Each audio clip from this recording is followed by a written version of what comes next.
I didn't plan to tell anyone. Not my mother, not the friend who texts me prayers, not the barista who always remembers my name. I was tired of being remembered by names and forgotten by meaning. The nights stretched like hallways that led nowhere, and the mirror kept returning a face I didn't recognize, eyes that looked like doors bolted from the inside. I used to believe that if I just worked harder at hope, it would click back into place like a stubborn drawer. But the drawer was swollen with sorrow and would not close, and it would not open. It's strange, the way silence can get loud. My room hummed with the buzz of things that didn't care whether I kept breathing.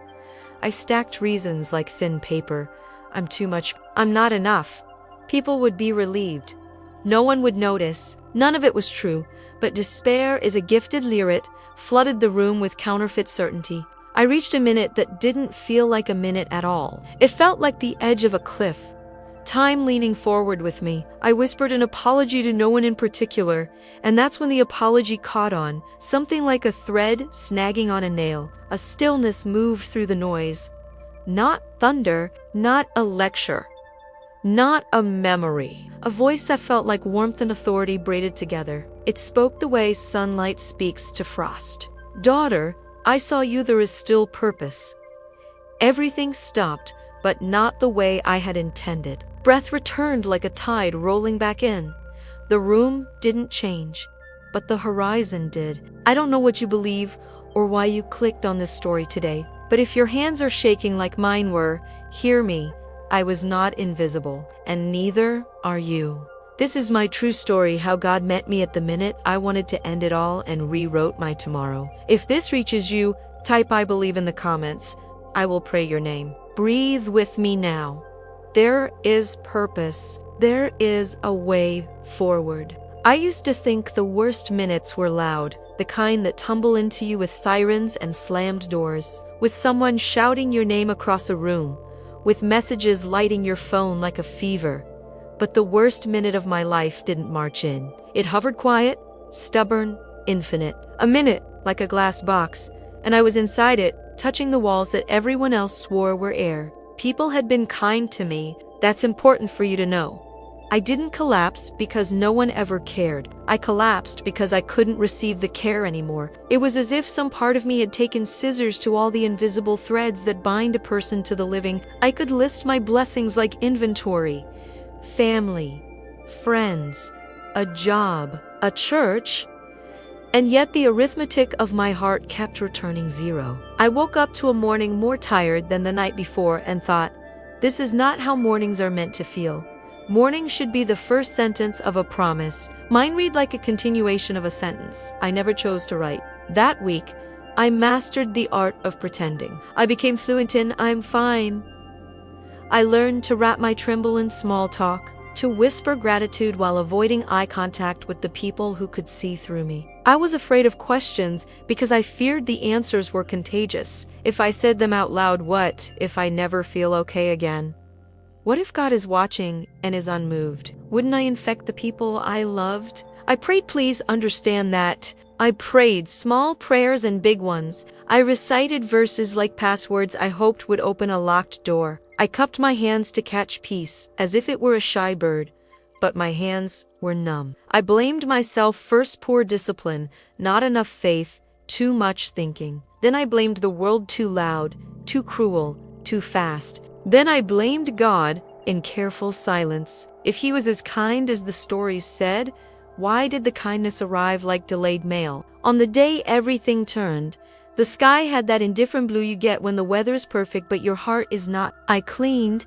I folded. I moved objects from one surface to another, like a museum curator with an exhibit she didn't understand. I put my Bible on the table because I wanted it to see me trying. I wanted heaven to take note. She attempted. My phone vibrated.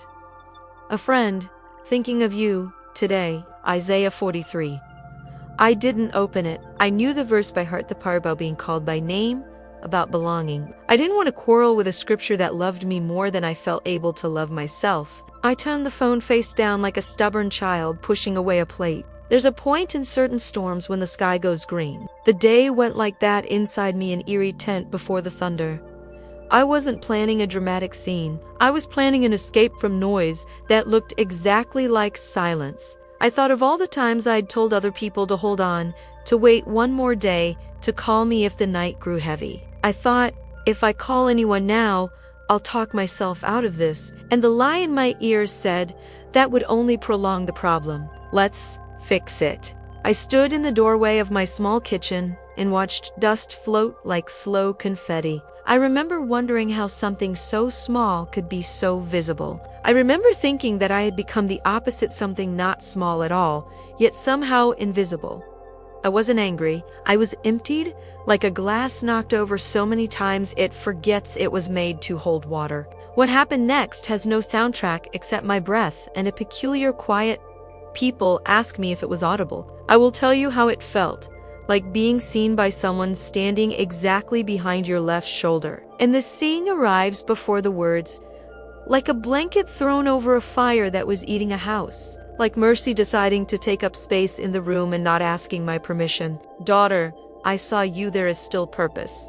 The word daughter did something to me that none of the other words could have done alone. It was a name that translated my existence into belonging. It argued with the courtroom in my head where I had already been pronounced unwanted, unneeded, unheld. Daughter doesn't have to audition. Daughter doesn't earn her way into the room. Daughter doesn't have to be useful to be loved. I sank to the floor the way storm clouds sink low and complete. My back met the cabinet. My palms met tile. And then my tears arrived with a sound like something unclenching. Not the pretty kind of crying that fits in a movie scene. This was like a dam yielding after a long drought. I wept because I had been seen where I least wanted to be seen. I wept because a sentence had been spoken over my ending, and it wasn't a period, it was a door. I whispered, "Where were you?" Not as accusation, more like a child who has been found and cannot help but ask why it took so long. And what I sensed again, not thunder, not lecture, was the patient cadence of someone who stands outside of time and steps into minutes. Anyway, I've been here. I have been here when your hands were too numb to feel mine. I have been here when you performed okay like a tired actor. I have been here in the breath between your questions. I am eerie now, and I am not leaving. If you're listening to this and your chest is tight, please breathe with me. In, slow. Out, slow. I know that ache that makes the room tilt, but even this ache can be held by someone bigger than the room. I didn't suddenly become light. The kitchen didn't fill with glittering angels. The phone did not ring with a perfect job offer or a doctor's miracle. But something shifted that cannot be. Purpose is a word that sometimes sounds like a plan. That day, it sounded like a person. It sounded like being carried by syllables that knew my name. I picked up the Bible because I wanted to test whether the page could hear what the voice had said. It opened right to the place my friend had texted, Isaiah 43. Fear not, for I have redeemed you. I have called you by name. You are mine. I did not feel like a person who belonged to anyone, but the words did not request my feelings permission to be true. They stood there, like a sunrise that doesn't negotiate darkness, but simply arrives. I said aloud, if there is purpose, I will not write my ending. If you are here, you can write. The sentence felt dangerous and safe at the same time, dangerous to despair. Safe to me. The minute changed shape. Then it did not disappear. The glass walls were still around me, but a door had been cut into one of them. I realized I could step through, not by running, but by doing one small, ordinary thing that declared life. I stood up and made tea. It sounds embarrassingly simple, but I needed to boil water to defy the cold draft of hopelessness. I needed the kettle to prove that something could whistle. As istimhosi, I texted my friend Isaiah 43. I hear you. Pray. She replied immediately, as if waiting with her hand on the doorknob, praying now. You are not alone. Call? I didn't call, my voice still trembled, but I sent a voice note. I said, I was at the edge. I heard him. It was less than a minute long. It was more than a minute in meaning. I carried the mug to the table and noticed something odd. The dust that had looked like celebratory confetti now looked like the smallest stars, and the sunlight through it looked like a promise that hid in plain sight. I wrote 3 things in a notebook because I needed ground rules for this new hour. 1. Don't decide big things when the night is loud. 2. Tell someone when the night is loud. 3. God's voice is not the same as my fear, and I will learn the difference by staying. Staying. That was the word that felt both impossible and sacred. Anxiety loves to make staying sound like drowning, but peace, true peace, makes staying sound like being held in the palm of a hand that does not fumble. I asked God, what do I do with tomorrow?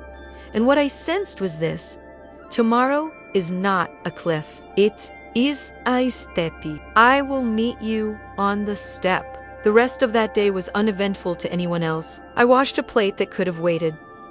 I opened the blinds. I walked outside and let the sun do the simple work of warming a face that had forgotten it could be warmed. A child rode by on a scooter, her ponytail doing that joyous flag waving it does when the world is small and everything is wonder. I remembered being that small when saying God loves me felt like reporting the weather obvious and daily. I whispered, teach me to be small again.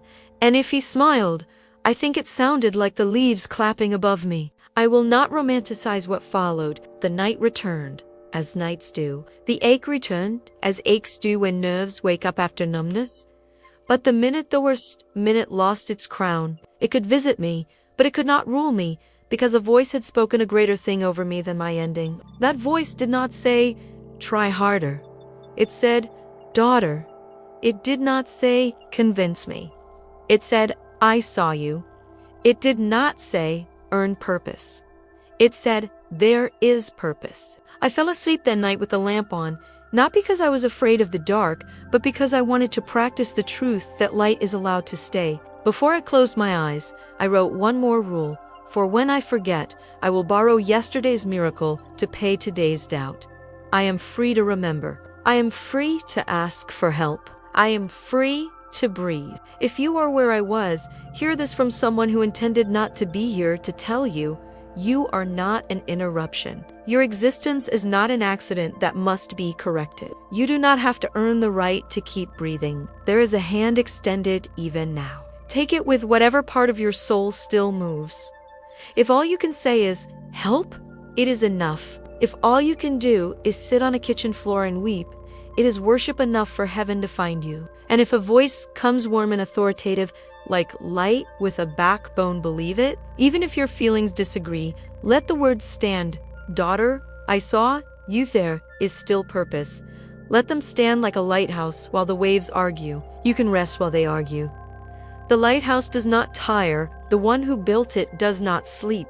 That was the minute that would not end, and the minute God stepped into anyway. That was the day my ending was taken from my hands and rewritten by mercy. I am not finished telling you the story, but for now, take this as a first stone in a new foundation.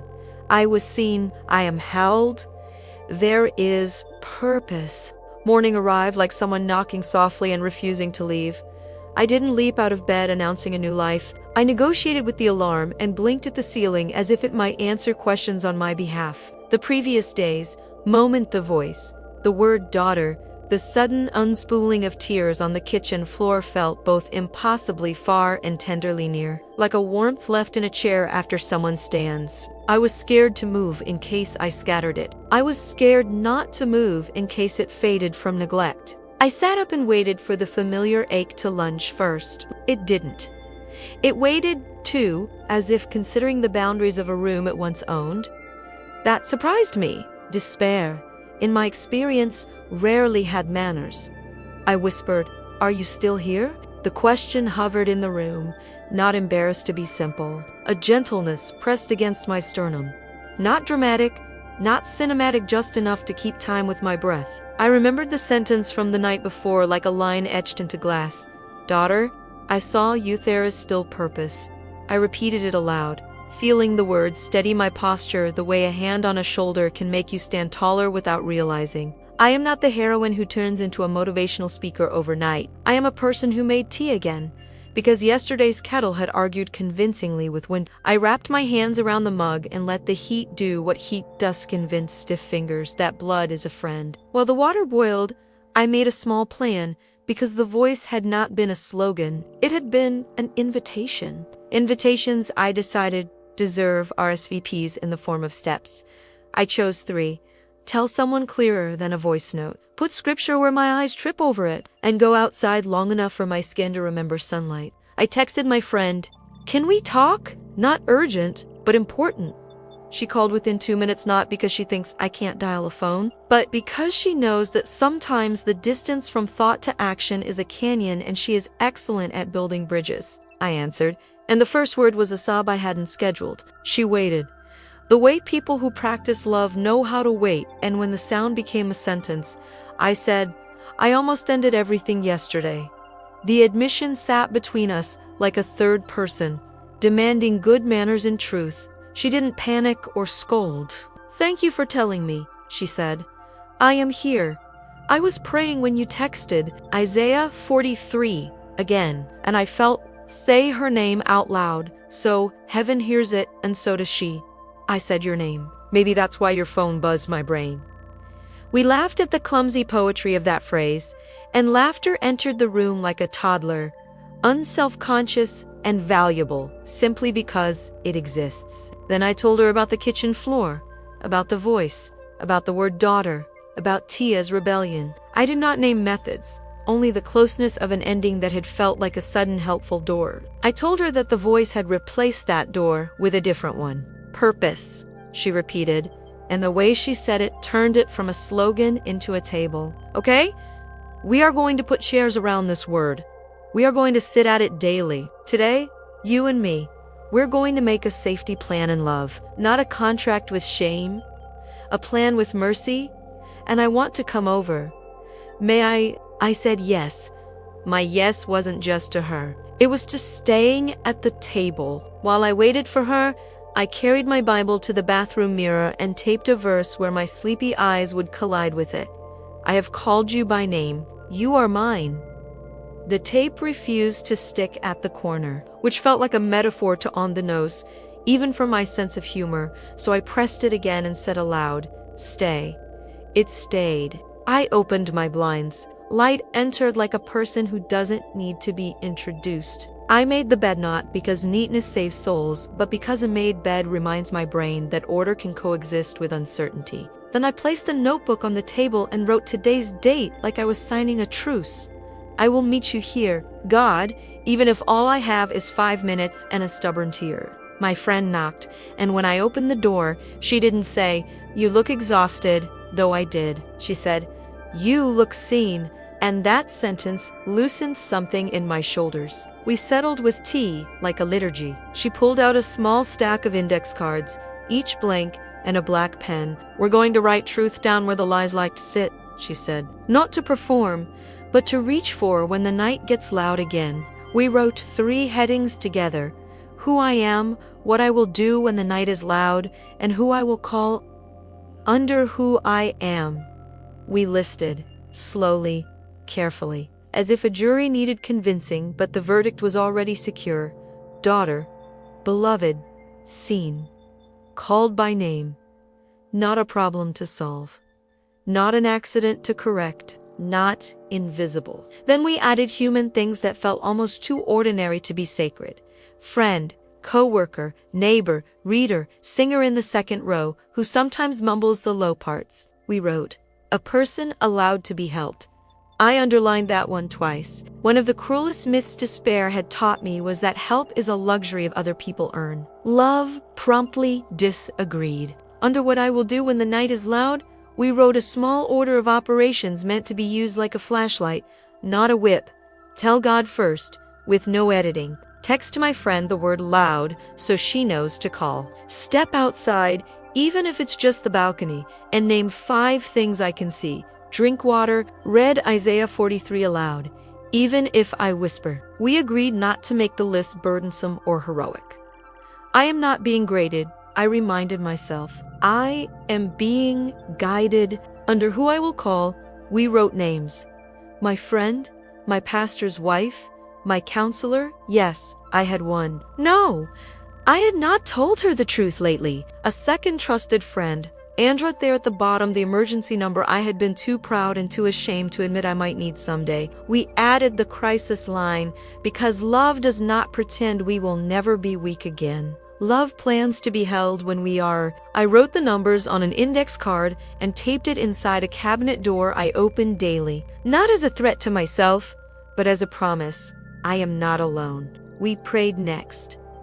Not a speech, not a performance. She said a few sentences and left room for silence. I found myself breathing deeper and realized I had been holding my lungs hostage. When we said amen, I felt like I had completed a lap in a pool rather than delivered a monologue. Now, she said, we're going outside. I gestured to my hair, my mismatched socks, my unease. She gestured to the door with the merry authority of a nurse who knows how to get you walking after surgery. Sunlight, 10 minutes. I'll tell you about my terrible fern.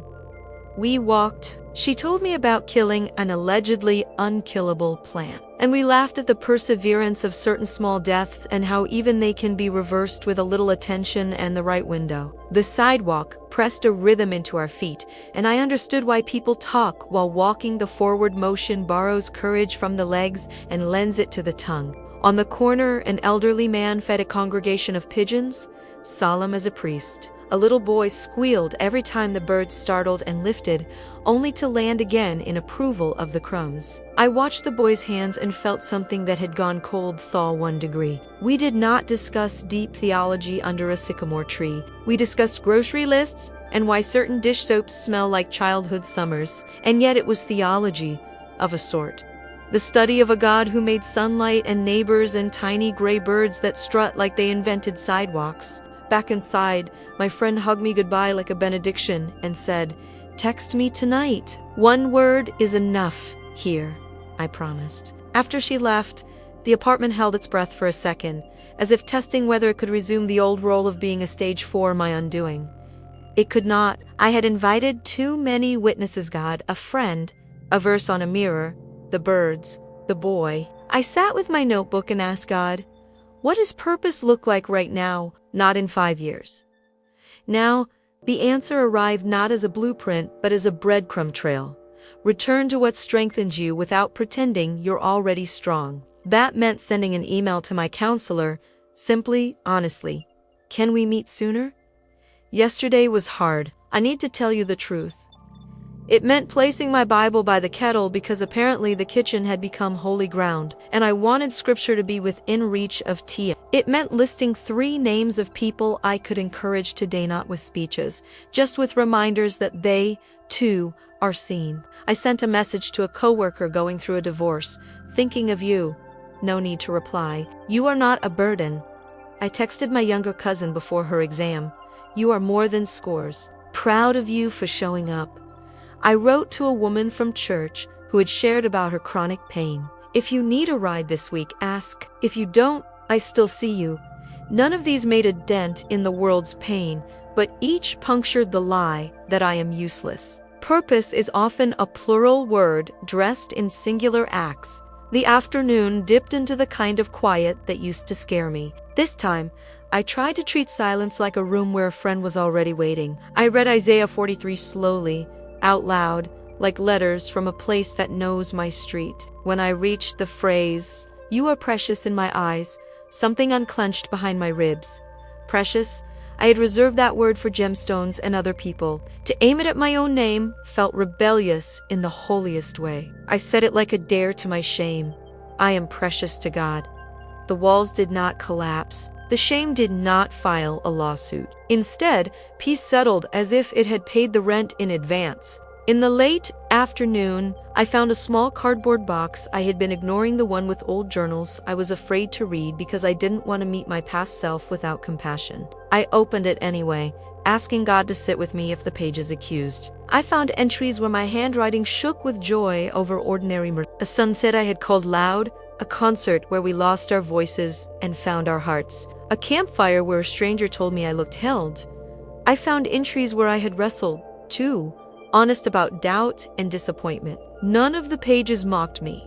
They testified, I have survived other nights. God has met me in other kitchens. The voice has a dependable address. I made dinner and ate it at the table, not standing at the counter like an apology. I lit a small candle not to improve the room for company, but to improve it for the person who lives here. I wrote a short prayer on an index card to tuck under my pillow. Jesus, if I dream, let me dream of being found. If I wake, let me wake into your presence. Then I practiced the safety plan like a fire drill, not because I expected flames, but because practice teaches the body where the exits are, even when smoke confuses the eyes. I texted my friend, "Here." She responded with a heart, and the word "with." Night came, not as an enemy, but as a teacher who knows when to whisper and when to assign rest. The ache did not vanish. It asked its usual questions, and I answered with new sentences. When it suggested I was too heavy for people, I pictured the old man feeding pigeons how his delight grew with the weight of the birds on the railing. When it suggested I was an interruption to God, I pictured the boy laughing as wings filled the air, and I imagined heaven's laughter woven into my breath. When it suggested I was unworthy of being called daughter, I pressed my palm to the verse on the mirror and remembered who had done the naming. Before sleep, I said out loud what I wanted tomorrow to hear. I will not decide my value in the dark. Then, because the voice had said there was purpose, and because purpose sounded like a person willing to meet me on ordinary ground, I set my alarm to wake a little earlier, not for productivity, but for presence. 10 minutes to sit with the one who hadn't left when the minute tried to end me. I slept. I dreamed nothing epic. Just a field and a path and someone walking beside me whose face I couldn't quite see. Though I could feel my shoulders drop in the dream the way they do when someone taller carries the heavy bag, I woke before the alarm, a small mercy, and in the early gray I listened. The apartment sang its usual morning song pipes, a neighbor's radio whisper, the trash truck down the street and underneath it, a quiet that felt kept.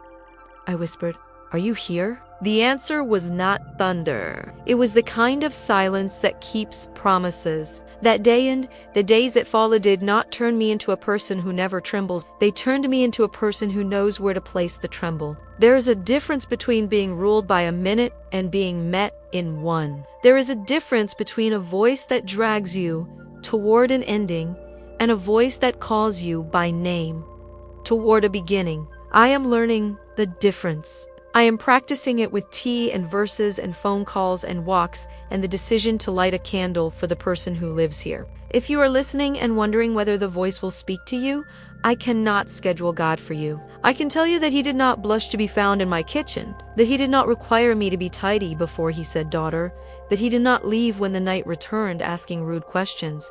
He stayed, and His staying has begun to teach me mine. Purpose isn't a ladder I climb to impress Him. It is a table where He sits first, and I come as I am, and there is always another chair for the next person who needs to hear, "You are seen."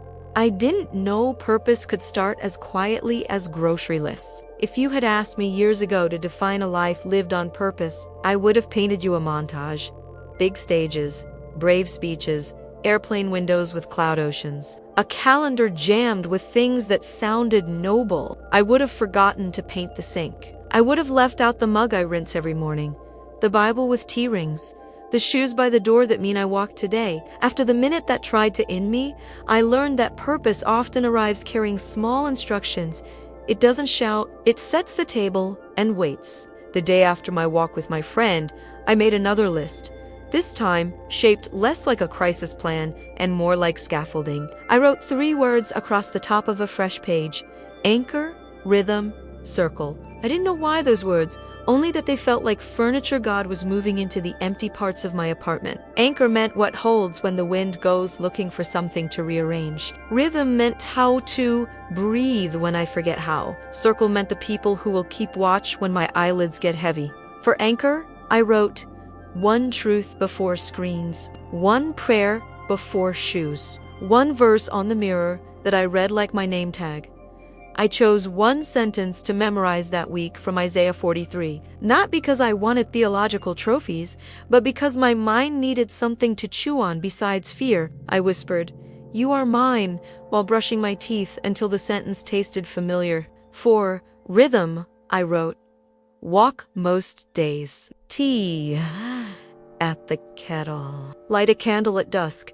I felt silly writing a candle into my survival, but the flame did something to my brain. The way church bells do to a town. Evening, the wick said, has arrived on schedule. Light is allowed to return.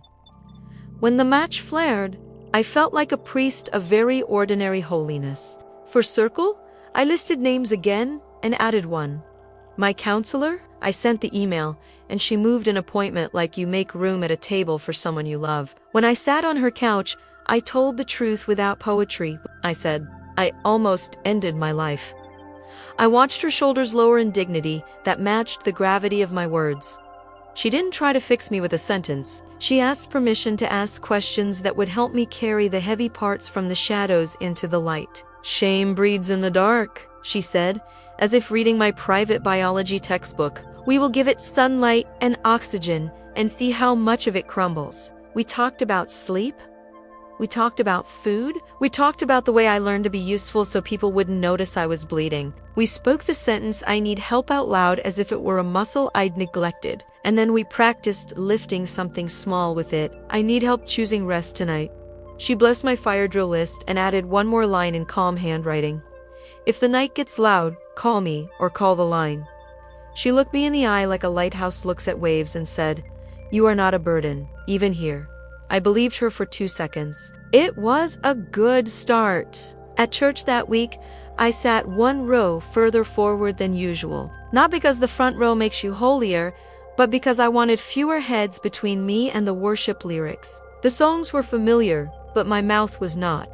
I didn't sing the high parts. I spoke the low parts like truth disguised as melody. When the band led us into a bridge about being seen and known, my body remembered the kitchen floor and the voice, and I cried the kind of tears that make your throat ache with gratitude and grief braided together. A woman I barely knew slid a small pack of tissues onto the chair next to me and squeezed my shoulder once, like punctuation. I thought, this, too, is circle. After service, the pastor's wife found me. I expected the well-meaning, "How are you?" That makes you sprint for the exit. Instead, she said, I don't know why, but I felt to pray Isaiah 43 over you yesterday. The verse, again, like a steady drum in a parade that refuses to stop marching just because my fear wants silence. She asked if I'd be willing to meet later in the week. We'll walk, she said. We'll choose a slow street with trees. Walking became my favorite kind of prayer. Words are good, but sometimes my body needed to say, I'm still here with footsteps rather than sentences. I discovered that God is fluent in the language of sidewalks. On one of those walks, the pastor's wife told me about a season when she forgot how to want mornings. God didn't scold me awake, she said. He sat on the edge of the bed and waited for my eyes. The image felt like a parable written specifically for me. I didn't need a God who shouted orders from a doorway. I needed one who waited. I wish I could tell you there were no more hard nights. There were. One, in particular, arrived without invitation 3 weeks later. Nothing happened to cause it. Sometimes despair doesn't need a reason, only a memory of permission. The room narrowed. The air thickened. The lies took numbers like patients at a cruel pharmacy. You are too much. You are not enough. You will tire everyone. This will never end. I reached for my index card. I read it with the stern affection of a teacher reminding a class how to line up. Tell God first with no editing. I said, God, it's loud. I don't want to scare anyone. I'm scared. My prayer felt like a child's hands banging a drum, but I banged it anyway. Then I texted my friend one word. Loud, she replied, within a minute, calling. Her hello sounded like the ordinary miracle of a human voice present in your minute. I told her the lies and their exact costumes. She didn't argue with them yet. She asked me to stand and name 5 things I could see. 4 I could touch, 3 I could hear, 2 I could smell, 1 I could taste. By the time I whispered, I taste mint because I have gum, the lies had lost 1 foot of height. We read Psalm 23 together. Not because we felt pastoral, but because those words have walked many people through nights and know where to place the feet. Do you want me to come over? She asked. I think I need to practice staying with God in my list, I said. But if I text you the word come. I'll keep my shoes on, she said. We stayed on the phone while I boiled water. I pictured despair watching us mutter about tea, irritated that we were refusing to make it the main character. We talked about nothing and everything. I ate crackers. I breathed. The night loosened. When we hung up, I felt grateful to my past self for taping the crisis numbers in the cabinet. I didn't need them that hour, but the fact that they existed changed the posture of the room. It said, "We do not improvise care at midnight. We have rehearsed love while the sun was up."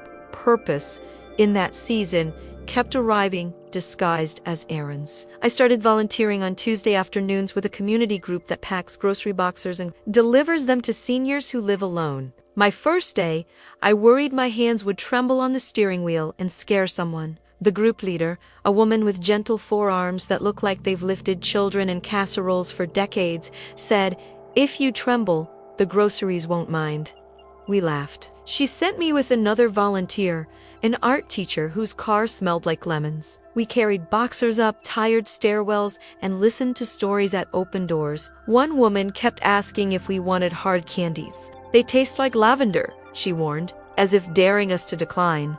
We took them. They tasted like a garden had tried to become sugar and almost succeeded. Driving home, I realized I had spent 2 hours thinking about people whose nights might be loud, and my own noise had lowered. Service didn't erase ache. It reoriented it. I wasn't the world's savior delivering boxers. I was a daughter participating in a family business I hadn't known I belonged to. My counselor called it training joy to return. She said joy, like a bird, will come to a feeder that has seed in it. We don't force joy. We set out seeds, so I set you seed walks, sunsets, lavender candies, turning my phone off for 1 hour and turning my face toward the person in front of me. I wrote notes to myself on sticky paper and hid them in kitchen cabinets and jeans pockets. Lift your chin, drink water, you don't have to earn oxygen. Finding them later felt like receiving mail from a kinder future. One afternoon, sitting with my Bible and journal, I tried something new. I wrote a letter from the voice of, not as scripture. I won't pretend my pen can add to the Bible, but as a way to listen and receive. I began, "Daughter, and let the ink move without editing. I saw you at the sink today," I wrote, "and I loved how you rinsed the cup as if it mattered. I listened to you breathe on the couch and did not grow bored. I watched you choose to text your friend instead of the lie, and I called the angels to clap like your little neighbor under the pigeons." It felt almost childish. It felt almost necessary. I read it aloud and wept again, not from drama, but from the profound relief of letting love narrate the ordinary. I told my pastor's wife about the letters, and she smiled like someone finding a seashell she once loved as a little girl. "Keep them," she said. "On the good days, they'll keep you company. On the hard days, they'll bail water with you." I also returned to something I had abandoned. Singing, not on a stage. In my kitchen with the kettle, quiet songs that are more like prayers wearing melody. I sang fragments I remembered. "You know my name. You hold me fast.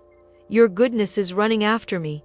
My voice cracked on the highest notes, so I gave the high parts back to the birds. I kept the low ones that fit my range and my day. I thought of Paul and Silas in prison and wondered if they harmonized out of necessity.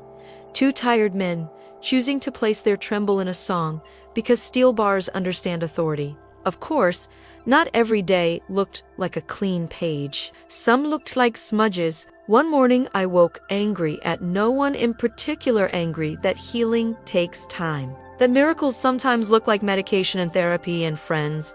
That the world keeps spinning and expects me to pick up milk. I told God exactly how petty I felt. I told him I wanted the kitchen to glow and the ceiling to split and for heaven to write purpose across my wall with neon. I told him it annoys me that he prefers to write in people and in days, in candles and walks and casseroles, in verse 1 of a chapter that doesn't end in fireworks. I told him I felt cheated by subtlety. I expected thunder.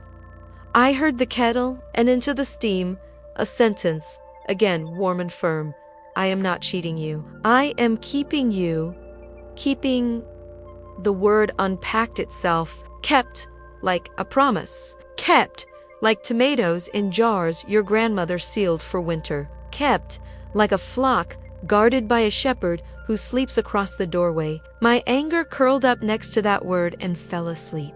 If you're wondering when the future returned to the version of the future with calendars and plans, I won't pretend it happened in a tidy montage. It snuck back in a decision to register for a weekend retreat. It tiptoed in when I bought a fresh planner and wrote rest into Saturday morning as if rest were an appointment with someone important. It knocked louder when my boss asked if I wanted to lead a small project, and I felt the old perfectionism stir like a dog who hears the word walk. "I'm afraid to fail," I said. "I know," he said. "And I'm not asking you to be impressive. I'm asking you to bring your calm."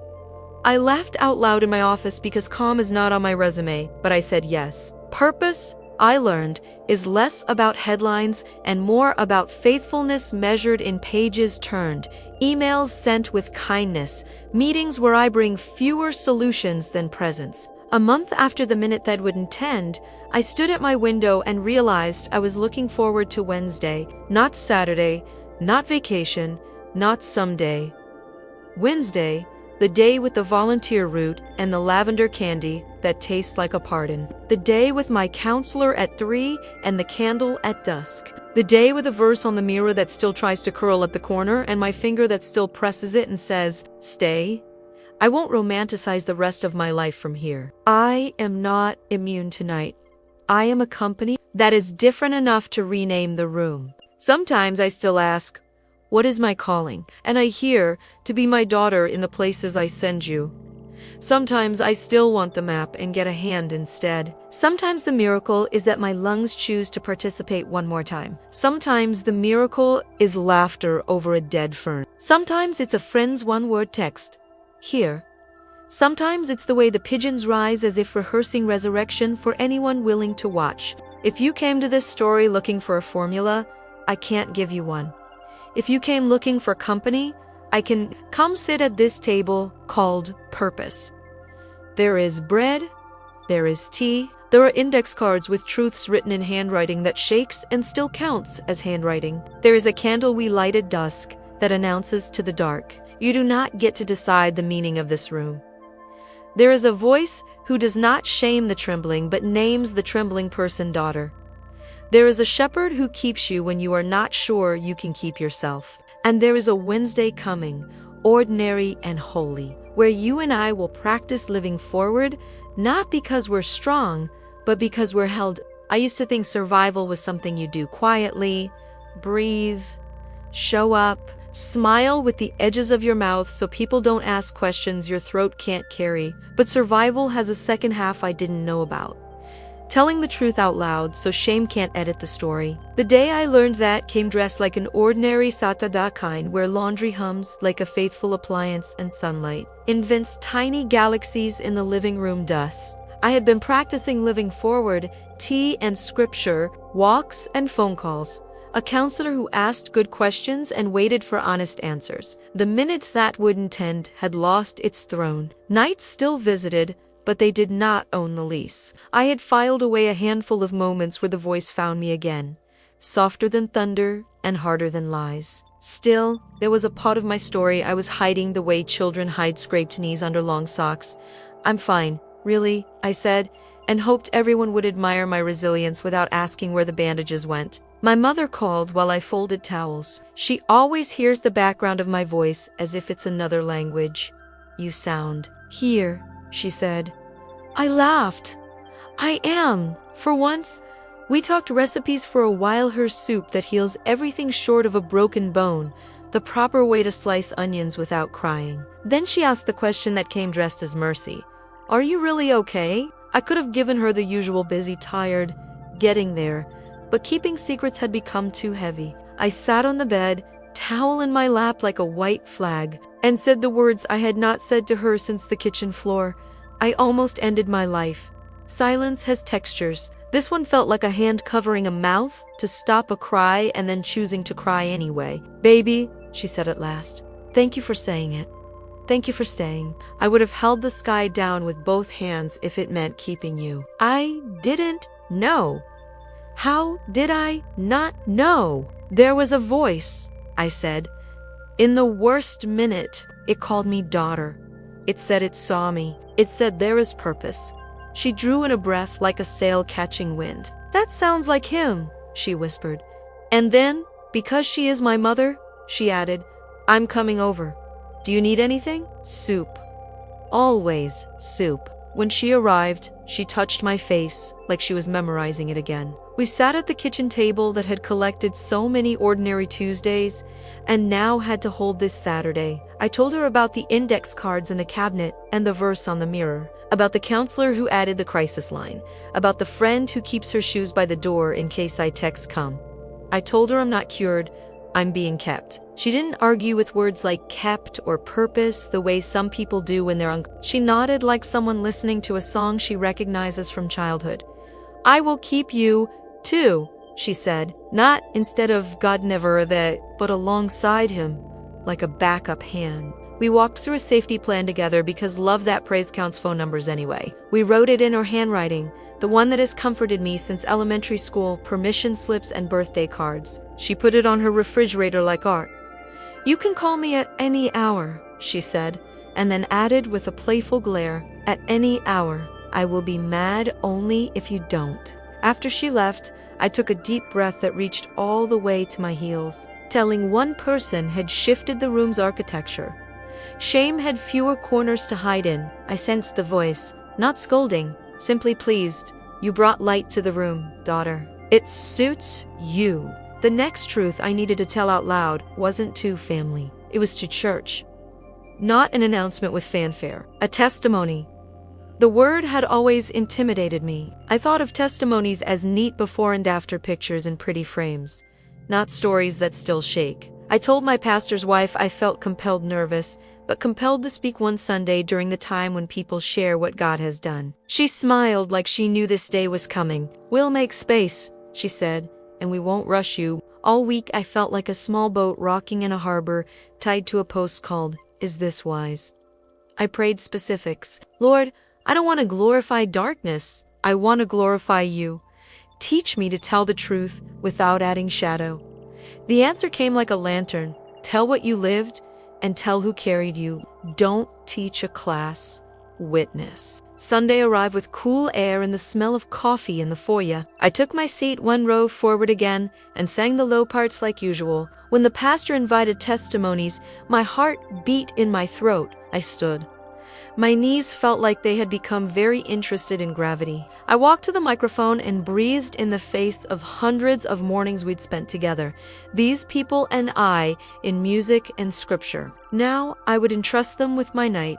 I don't love microphones, I began, which got the gentle laugh I needed to loosen the vice around my chest. But I love what God did too much to sit down. I told them about the minute that wouldn't end and the voice that entered it anyway. I told them about the word daughter and how it argued with the courtroom in my head, about the verse on the mirror that refuses to fall, about lavender candies on Tuesday, roots and candles at dusk. I told them I had almost ended my life and that God had said, I saw you, there is still purpose.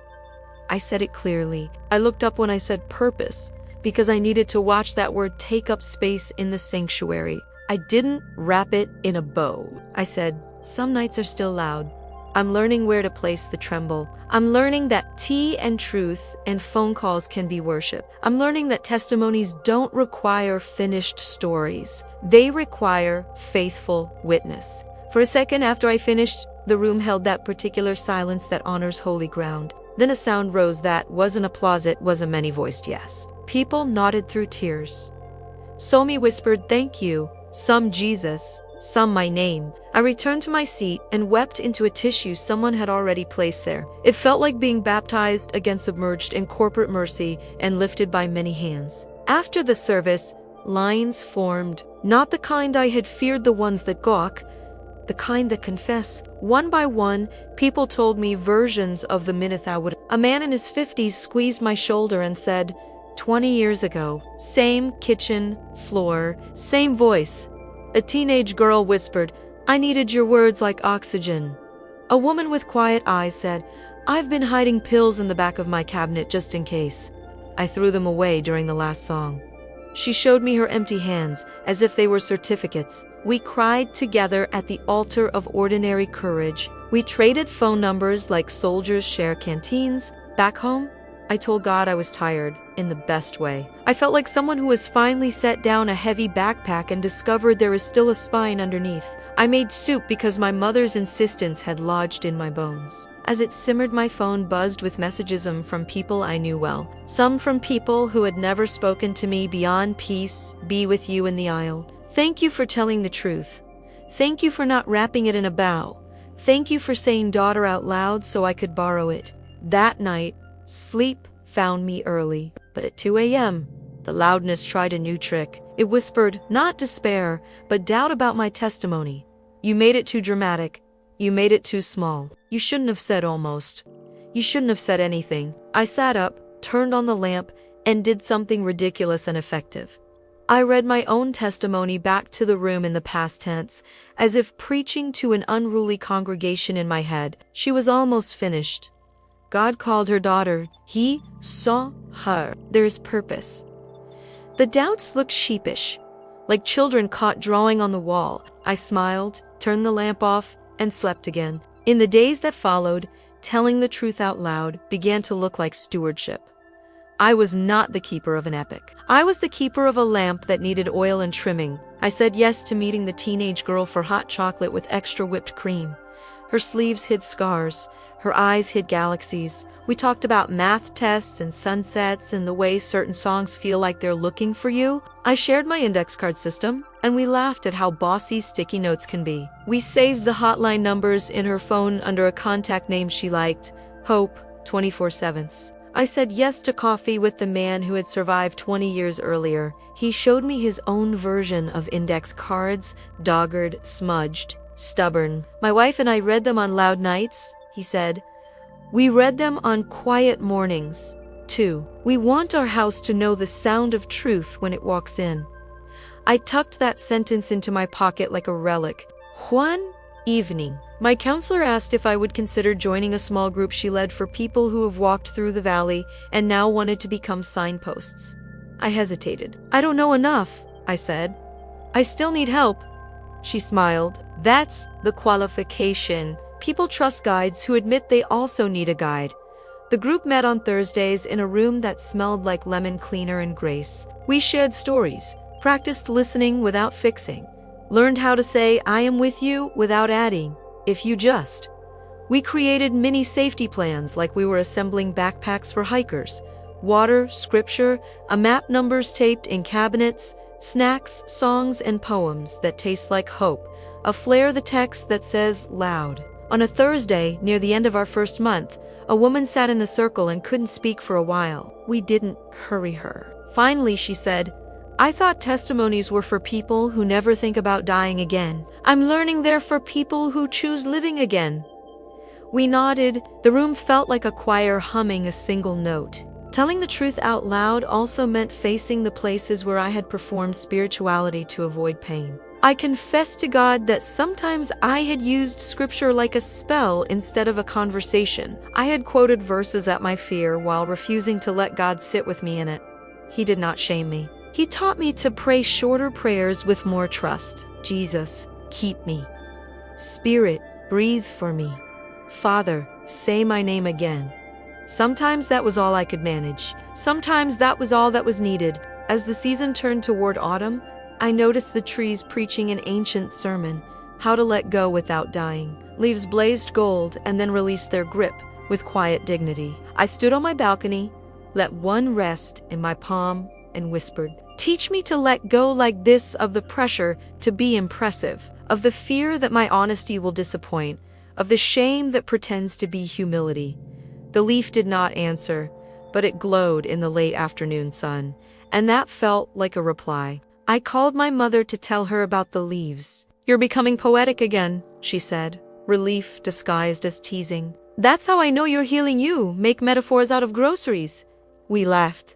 Then her voice turned tender. Baby, I want to ask you something. Would you consider sharing your story at our women's night next month? Only if you want to, only if it helps you breathe. I paused, listened for the tug. Fear raised its hand. The voice raised an eyebrow. Yes, I said. If I can say the part about almost, especially that part, she said. We'll put the crisis number on the screen. 2, we'll tell the truth and we'll tell where to get help. That's church. The night arrived. We set out tissues and water bottles. We prayed in the green room that smelled like hairspray and surrender. I stepped onto the small stage with my knees rehearsing their interest in gravity. I told the truth again. Not tidy, not messier. True. When I finished, we didn't do a big song. We did a simple one about being seen and known. Women came forward to pray with each other, not to fix, but to stand. We projected the crisis line and our church's care team number on the screen and left it there like a porch light. Afterwards, as we stacked chairs and gathered the forgotten sweaters of the faithful, a woman asked if she could keep the index card where I had scribbled, "You are mine." "I'll write another," I said, and pressed it into her hand like a benediction. On my way home, I thought about the first time the voice had said daughter and how that word had widened my world. Now, telling the truth out loud had widened it further. It had turned my story into a doorway other people could walk through without scraping their hearts on the frame. I sensed God's pleasure in the car like a warm hand on the back of my neck. "Thank you," I said into the steering wheel. "For staying, for teaching me to stay, for letting me be a witness, not a headline." When I got home, I taped a new verse next to Isaiah 4:3 on the Mihor Psalm 34:4. I sought the Lord, and he answered me and delivered me from all my fears. 2 sentences, side by side like friends who attend the same church. "You are mine." I answered you. I touched both like a priest touches blessing and then turned off the bathroom light, letting the small night light keep watch. Before bed, I wrote one more letter from the voice, practicing the listening that had rescued me in the first place. "Daughter, you are not a problem I am tired of solving. You are a person I delight to keep. I do not count your trembles against you. I count them as places to hold you closer. Your honesty does not shrink my love. It gives it a place to land. When you stand and speak, I stand with you. When you whisper in the dark, I hear you more clearly than a choir." Keep telling the truth out loud. It breaks locks. It opens windows. It invites others to breathe. And when the night is loud, remember before the world was wild, I named you. Before the minute began, I stepped into it. I am the God who stays. I am the shepherd who keeps. I am the father who calls you by name.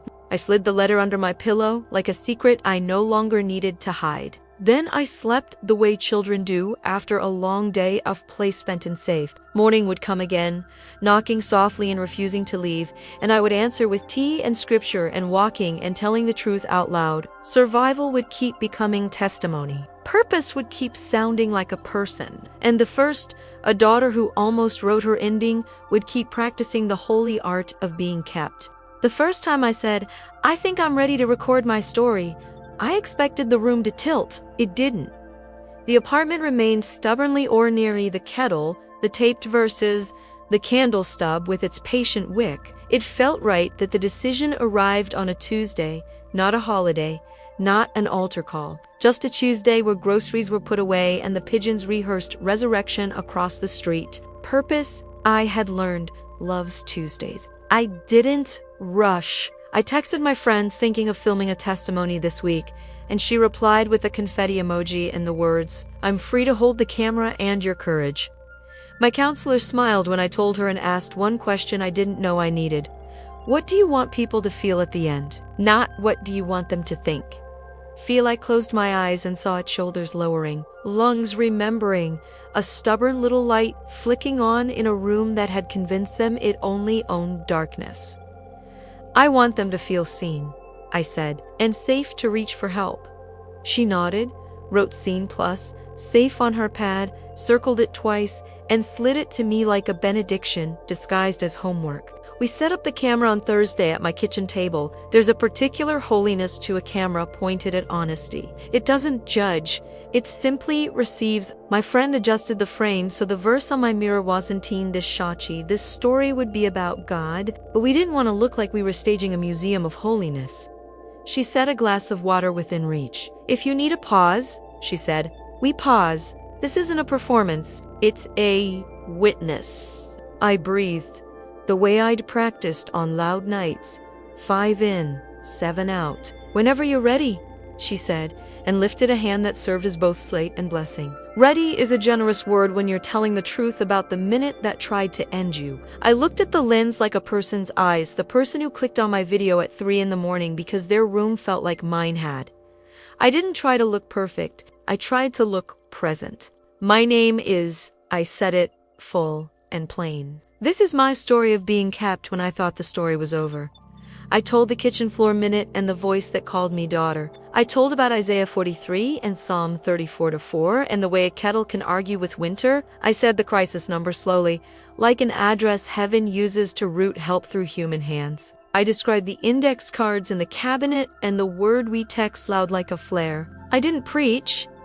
I witnessed when I said, if all you can do is breathe, breathe. If all you can say is help, heaven calls that a prayer. My friend exhaled audibly behind the camera. We left it in. At the end, I looked straight into the lens and said, you are not an interruption. You are not invisible. You belong. If tonight is loud, please call, and I put the numbers on the screen like porch lights. Then I prayed not a grand invocation, just the kind of prayer that fits inside a Tuesday. Jesus, find the one who feels lost. Speak their name. Sit in their room. Keep them. Amen. We watched the footage once. Not to polish, to confirm that the tone matched the truth. No bow on a wound, no dramatic tremble to earn clicks. My friend hugged me like a bookend. That felt like a hand on a shoulder, she said. Like what you wanted. We scheduled it to post the next morning. Then we made soup. Because apparently testimony and soup are cousins in my life now, and we ate it at the table where the minute had broken and been remade. That night, I woke at 3:11 wide awake for no good reason, which is how most bad reasons try to begin. I didn't feel the old tug toward finality. I felt a new tug toward prayer that surprised me with its steadiness. For once, I did not argue with wakefulness. I treated it like an invitation to keep someone else. I whispered, who? And a handful of faces surfaced. My teenage friend with galaxies in her eyes, the elderly woman with lavender candies, a man from church who had pressed my hand after service with the urgency of someone holding a secret in his mouth. I said their names out loud to populate the room with purpose. I asked God to sit by their beds the way he sat by mine. I didn't pray elegant. I prayed present. In the morning, the video went live. I turned off my phone for the first hour on purpose, my counselor's suggestion, so my nervous system could greet the day before it greeted strangers' comments. I walked to the corner and watched the pigeons rehearse again. I wanted to name them each Mercy and repeat.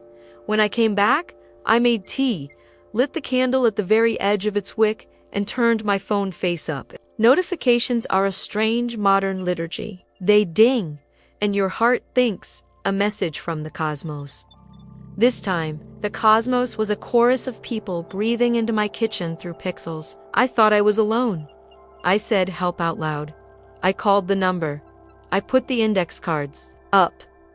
A few were angry because pain sometimes wears anger as armor. I didn't argue with them. I prayed for them the way you pray for someone who walks into a hospital and insists the bandages are a conspiracy. One message stopped me cold. A photo of a bathroom mirror with my verse scrawled across it in lipstick, "You are mine." The caption said, "Couldn't find tape, found courage." I sat down and cried the gentle kind, the sort that waters a room rather than floods it. I had promised God and myself that testimony would stay connected to touch. If I told the world, I would also show up in the world. So I decided to turn Thursdays into a small open table in my apartment, no program. Just soup and light and a stack of index cards for anyone who needed to write truth where lies tended to sit. My pastor's wife called it a room of keeping.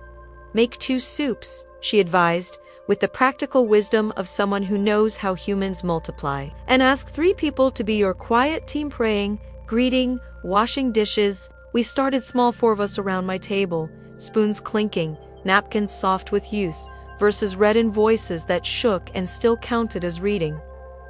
The second week 8, by the 4th 12, and a neighbor I'd only ever nodded to in the hallway. "I saw your video," she said, shy at the threshold. I didn't know where else to go. "The nights are loud." She borrowed the word like a coat, and I watched her shoulders lower 2 inches just by having a word that fit. We made room, not just at the table, but in the sentences we said out loud. I felt invisible on Tuesday. I slept through the alarm and didn't hate myself for it. I called the number. I didn't call, but I wrote it down. I prayed one word, and that counted. It wasn't fancy. It was faithful. We had rules that were more like promises. We don't fix, we witness. We keep secrets unless they're dangerous. Then we ask for help together. We put numbers in phones and names on mirrors. We don't let anyone do dishes alone. We light the candle on purpose at dusk, the way towns once listened for bells. On a night when the sky folded into rain, a man who'd never come before arrived soaked and quiet as a closed umbrella. He sat, warmed his hands on a mug, and said, "I was on my way somewhere else." He didn't say where. No one asked him to. He stared at the candle a long time, then at the phone numbers we keep printed near the door, then at me. I heard the voice once. 2, he whispered, as if waking a child. Years ago, I forgot how to listen. We made him a bowl. We put a dry sweatshirt on him, my friends, oversized and generous, and placed an index card in his palm like a seed. He wrote slowly. Every letter, a decision. I am not an interruption. He came back the next week and brought bread. Community turned out to be purpose with 1,000 names. We started sharing chores like sacraments. Someone always volunteered to arrive early to chop onions. Someone always stayed late to dry the last bowl. When finances tightened for one woman in the group, we pooled grocery store gift cards and slipped them into her jacket pocket with a note that said, "Seen plus safe." She cried in the hallway and said, "I don't know how to receive this." "Practice?" I answered, a graduate of the same school. In the midst of all this, my job asked me to give a short talk at a training for team leads, creating brave spaces at work. I almost laughed when the email came me, the person whose former coping mechanism was vanishing, but I recognized the invitation. I prayed the now familiar prayer. What do I want them to feel at the end? I wanted them to feel equipped to say small, true sentences that keep people. I wanted them to believe meetings could be altars when we lower our voices and ask, "How are you, really?" And mean it. The talk was 15 minutes. I didn't say God into a microphone at the office. I said dignity in listening and numbers posted in the break room because love plans ahead. People nodded like sunflowers toward morning. Afterward, one manager asked for my index card template for his team, who I am, what I do when the night is loud, who I call. Watching him slide that card into his notebook felt like watching a lifeguard learn CPR. I walked back to my desk and whispered, "Thank you for smuggling mercy into calendars." As the months stretched, the nights did what nights do. They came, they went. Some arrived rude and left sooner than they used to. Some arrived kind, wearing stars like kindness wears freckles. I learned to bless both the loud ones for reminding me to practice, the quiet ones for letting sleep settle like a permission slip signed by a father. On a very loud one, I called the crisis line myself, not because I couldn't reach anyone else, but because I wanted to rehearse the truth I keep telling others, that asking for help is not a failure. It is a form of belonging. The volunteer on the other end spoke to me like someone setting out bread and water. She asked my name. She said it back to me as if returning a lost item. She reminded me that breath is a brave act. When we hung up, I wrote, "Belonging sounds like bread and water" in my journal, and slept. Swami Sandhis, the pastor, asked me to read a short blessing at the end of service. I wrote them at my kitchen table where the voice first rerouted me. Each blessing shaped like a hand on a shoulder. May you find that the God who names you daughter also knows your street. May tea and truth be your worship this week. May the phone numbers you tape inside your cabinet feel like porch lights, not threats. May the loud night find you rehearsed in love.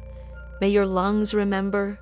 May your feet remember. May you be kept. People lingered after those blessings, the way you linger after a song that chose you. Sometimes I stayed late in the sanctuary, walking the aisles slowly, touching the backs of chairs like a rosary of stories. I prayed for the unknown minutes happening behind these familiar rows. I asked God to plant our testimonies in the cracks like dandelions, the humble kind of flower that breaks concrete with joy. My mother kept her promise to keep me alongside God. She calls randomly on Tuesdays to say things like, "Soup," which means I'm bringing you some on my birthday. She gifted me a box filled with blank index cards and a new pen, wrapped with a ribbon and a note. For the truth you will still tell. I held it and realized I was no longer afraid of future nights. I was curious about future Wednesdays. I had become fluent in the dialect of keeping. One evening, the teenage girl with galaxies in her eyes knocked on my door early. She carried a small cake she'd baked herself, slightly lopsided, iced with courage. 6 months, she said, grinning like 1,000 dawns. She meant 6 months since the night she threw away the just in case. We lit a candle, another kind of candle, one that marks time, and sang soft and off-key. She told me she'd started a little table of her own at school, a lunch group where they text loud and sit with each other until the volume drops. I felt something like holy jealousy, the good kind a parent feels when a child does something braver and earlier. Teach me, I said. And she did, about how teenagers can smell fake a mile away, about how showing up is the language everyone understands, about how she keeps one index card in her shoe on test days that simply says, breathe. The night I knew, deep in my bones, that purpose had become a person who intended not to leave me. I wasn't on a stage or at my table. I was in the grocery store, aisle 6, standing in front of the T, remembering winter. A woman I didn't recognize approached with the tentative step of someone who might have the wrong person. Excuse me, she said. Are you the one from the video about God saying, daughter? I nodded, already soft in the knees. Her eyes filled, and she didn't bother to wipe them. He said it to me, too, she whispered, as if we were conspiring with heaven. Last night, in my kitchen, we stood there, strangers and sisters, between chamomile and mint, and thanked to the God who haunts kitchens with mercy. I bought 2 boxers of tea, one of each, and gave her the mint. 4 loud nights, I said, and for quiet mornings. She squeezed my hand like a seal to a covenant that neither of us had signed, but both of us were bound by love to keep. If you are listening to this last chapter, waiting for a polished ending, I can't give you one. I can give you something better, a practiced one. Each day ends with a candle and a verse, and a sentence to my own soul: you are kept. Each morning begins with tea and breath and a whispered, say my name again, and he does. The voice does not grow hoarse. The shepherd does not forget the sound of the one who once wandered near a cliff. He walks me home by walking me into other people's nights, carrying a lantern I didn't build. Some days I'm the one who needs the lantern. Some days I'm the one who holds it. Both 3. Hold? I still keep the index cards in the cabinet. The corner scroll, I press them and say, stay, the way God has said to me 1,000 times in 1,000 minutes that thought they'd be my last. I still text loud. I still receive the one-word reply, here. I still call the number when I need to. I still listen for the voice that called me daughter before I remembered how to answer to my own name. This is not the story of someone who became impressive. It is the story of someone who was kept and is being kept by a love that sits in kitchens, writes on mirrors, walks, slow streets, and trains communities to become rooms of keeping. If you find yourself at the edge of a minute, that will not end. I am not asking you to be strong. I am asking you to be found. Say, help. Text loud to someone who keeps shoes by the door. Open a cabinet and tape a number where you'll see it even when your eyes are wet. Light a candle and defy the dark with the small rebellion of flame. Breathe. And if all of that feels like too much, lay on the floor and let the voice name you until your bones agree. Daughter, seen, mine. I am walking home. Sometimes the road is lit by sometimes it's lit by phones, held by friends. Sometimes it's lit by the memory of a sentence spoken into a kitchen with dust like galaxies. Always, it is lit by him. And as I walk, I will keep opening my door on Thursdays, keep reading blessings on Sundays, keep picking up the phone at 3:11, keep handing out index cards and soup and my name spoken gently, because that is how we become signposts. We point, again and again, to the one who stayed in the minute that tried to end us and turned it into a doorway. Come, walk with me. We'll practice together. We'll be kept together.